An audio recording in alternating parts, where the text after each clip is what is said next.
আসসালামু আলাইকুম। টুম্পা 7 ব্লগার থেকে আমি টুম্পা আছি আপনাদের সাথে। আশা করি আপনারা সবাই ভালো আছেন। আল্লাহর রহমতে আমিও ভালো আছি আলহামদুলিল্লাহ। তো আমি এখানে কিছু কাপড় চোপড় ধুয়ে নিচ্ছি। কাপড়গুলা বৃষ্টির কারণে বেড়াতে গিয়েছিলাম, তো সেখানে আর কাপড়গুলো ধোয়া হয় না, বাবার বাড়ি থেকে চলে এসেছি। তো এত পরিমাণে বৃষ্টি ছিল যে কাপড়গুলো ধুলে কিভাবে শুকাবো, তো আমি এই কারণে আর কাপড়গুলো না ধুয়ে বাড়িতে চলে এসে তো এখানে কাপড়গুলো ধুয়ে নিচ্ছি। এতগুলা কাপড় হয়েছে যে কি বলবো, আসলে বেড়াতে গেলে যে পরিমাণে আমার কাপড় হয় তা বোঝানো যাবে না। তো আমি এখানে একটা চুলা নিয়ে এসেছি, গ্যাস সিলিন্ডারের চুলা, যেটা যে বোতলের যে গ্যাসটা আমরা জ্বালাই ওই বোতলে জ্বালানোর জন্য যে চুলাটা ইউজ করতে হয়। আমি সেই লাইনের গ্যাস আর কিন্তু সিলিন্ডারের গ্যাস আলাদা হয়, যে গ্যাসের চুলাটা ওই চুলাটা কিন্তু আলাদা হয়। তো আমার যেহেতু এখানে সিলিন্ডারের গ্যাস, তো আমি এখানে সেই চুলাটাই নিয়ে এসেছি।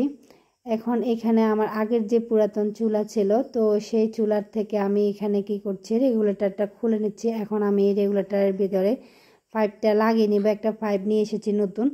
তো পাইপটা যখন লাগাতে গেলাম দেখা গেল যে পাইপটা লাগানো যাচ্ছে না, কারণ একটা টাইট হচ্ছে। তো আমি যেহেতু আগুন হিট দিয়ে একটু নরম করলাম, তখন দেখা গেল যে এটা সহজে লাগানো গেছে।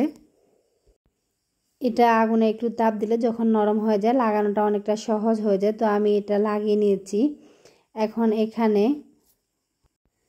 2 ইঞ্চি একটা ক্ল্যাম্প লাগিয়ে নিচ্ছি। এটা লাগানোর কারণে যে একটা হয় যে কি অনেক সময় গ্যাসে লিক করে, বা সঠিকভাবে যদি এটা ফিটিং করে না লাগায়, তো তখন দেখা যাবে যে কি গ্যাসটা হয়তো লিক করছে। পাইপটা এমনি অনেক মজবুত, তারপরও আমি একটু ক্ল্যাম্পটা লাগিয়ে নিচ্ছি আর একটু নিশ্চিত হওয়ার জন্য। তো আমি এখানে একটা স্টার যে স্ক্রুড্রাইভার আছে, তো সেই স্ক্রুড্রাইভারটা নিয়ে আমি এটা পর্যাপ্ত পরিমাণে যতটুকু পর্যন্ত ফিটিং দেওয়া যায় সেরকম ফিটিংটা দিয়েছি। আর পাইপের একটা মাথা আমি লাগিয়েছি রেগুলেটরে, আরেকটা মাথা আমি চুলার সাথে লাগিয়ে দিব। এটাও একই অবস্থা, আমি লাগানোর চেষ্টা করতেছি কিন্তু অনেকটা ফিটিং লাগানোটা খুব ইজি হচ্ছে না। তো আমি আবারও একটু আগুনের সেক দিয়ে নিব, যাতে এটা কিন্তু খুব বেশি আগুন দিয়ে পুড়ে ফেলা যাবে না, আবার একদম কমও না, মিডিয়ামে একটু আগুন হিটে একটু সফট হইলে এটা ইজিতে লাগানো যায়। এটা অনেকটা ইজি হয়ে গেল। তো আমি ক্লামটা দিতে ভুলে গেছি, যার কারণে খুলে নিয়ে আবারও ক্লামটা দিয়ে লাগিয়ে নিচ্ছি। ক্লামটা 2 ইঞ্চি ক্লাম ছিল, তো এটা আমি একটু ভালো করে একটু ফিটিং দিয়ে নিচ্ছি, যাতে করে এটা ভালোভাবে থাকে, নড়াচড়া না করে বা হয়তো লুজটা না আসে। আমি ভালো করে এটা একটু টাইট দিয়ে দিব। আমার ভিডিওটি যদি ভালো লাগে লাইক কমেন্ট শেয়ার করবেন, সাবস্ক্রাইব করে চ্যানেলের পাশে থাকবেন। আর যদি ফেসবুক পেজ থেকে দেখে থাকেন অবশ্যই পেজটাকে ফলো দিয়ে রাখবেন। আমি এখন এই চুলাটা বসিয়ে দিচ্ছি। তো এখানে তো আমার চুলার কাজটা শেষ হয়ে গেছে। এখন আমি এটা বোতলের সাথে যে রেগুলেটরটা আছে এটা লাগিয়ে নেব। তো যেটা বলতেছিলাম, আমি ইউটিউবে নতুন, তো ইউটিউবের জার্নিটা কিন্তু একা একা করা যায় না, এখানে জার্নি করতে হলে অনেকের সহযোগিতা লাগে। তো আমি রেগুলেটরটা ভালোভাবে টাইট করে লাগানোর চেষ্টা করছি। রেগুলেটর যদি লুজ থাকে তো সেক্ষেত্রে গ্যাসটা লিক হবে। তো লাগিয়ে ভালো করে চাবিটা অফ করে দিয়েছি। এই পাইপটা আমার একটু মনে হয় বড় হয়ে গেছে, তো আমি এটা একটু ঘুরিয়ে চুলার সাথে বোতলের সাথে একটু ঘুরিয়ে নিয়ে লাগিয়ে নিলাম, না হলে আবার এটা এদিক সেদিক পড়ে থাকবে, হয়তো এটা একটা ভয় থাকে। তো আমি চুলাটা জ্বালিয়ে নিয়েছি, নতুন চুলা, জ্বলার সময় একটু সমস্যা করছিল, বাট 2-1 বার দিতে দেখলাম যে জ্বলে উঠছে। তো আমি এখন সিলিন্ডারের চুলায় ভাতটা রান্না করে নিয়েছি, আর আমি ইলেকট্রিক চুলায় তরকারিটা রান্না করেছি। যেহেতু ইলেকট্রিক প্রচুর সমস্যাতে আমাকে সিলিন্ডার চুলাটাও রাখতে হয়, ছাড়াও আমার ঘরে লাকড়ির চুলাও আছে। তো কাজ করতে করতে অনেকটা খিদা লেগে গেছে, এখন খাবারটা খাবো।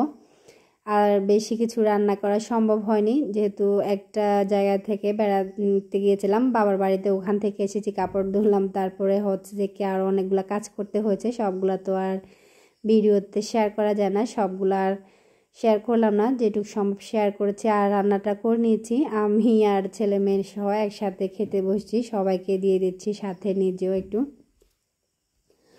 উঠিয়ে নিচ্ছি। তো এখানে হয়তো একটু অন্ধকার দেখা যাচ্ছে, আমার এখানে পর্যাপ্ত আলো না থাকার কারণে। আসলে তরকারির কালারটা অনেক সুন্দর হয়েছে। আজকে যেটা রান্না করছি এটা সয়াবিন বড়ি বা সয়াবিনটা, আসলে সয়াবিন তো এটা একটা সিমের বিচির মতো বা যে মটরশুঁটির বিচি হয় ওরকম, ওই বিচিটা ভাঙিয়ে হয় কি তেল করা হয়। তেলের যে সরিষার তেলের যে খোলটা থাকে ওটা দিয়ে যেরকম খোলই বানানো হয়, আর সয়াবিনের খোলটা দিয়ে সয়াবিনের বড়িটা বানানো হয়। এটা এখন খুবই একটা জনপ্রিয় খাবার, আর হচ্ছে যে কি এটা অনেকটাই পুষ্টিকর খাবার, মাছ মাংসের বিকল্প খাবার হিসেবে এই খাবারটা খুবই ভালো। তো এটা এখন অনেকেই পছন্দ করেন। আজকে আমি সয়াবিনের বড়িটা দিয়ে চিকেন দিয়ে রান্না করেছি। সয়াবিনের বড়ি আর মুরগির মাংসের রেসিপিটা আমার রান্নার চ্যানেলে দেওয়া আছে, টুম্পাস হেভেন চ্যানেলে, চাইলে আপনারা কেউ দেখে নিতে পারেন। এটা খেতে কিন্তু খুবই ভালো হয়েছিল। এটাকে সয়া বড়িও বলা হয়। এই সয়া বড়ি কিন্তু প্রোটিন সমৃদ্ধ একটি খাবার। কথা বলতে বলতে আমার খাবারটা প্রায় শেষ হয়ে এসেছে। আল্লাহ হাফেজ।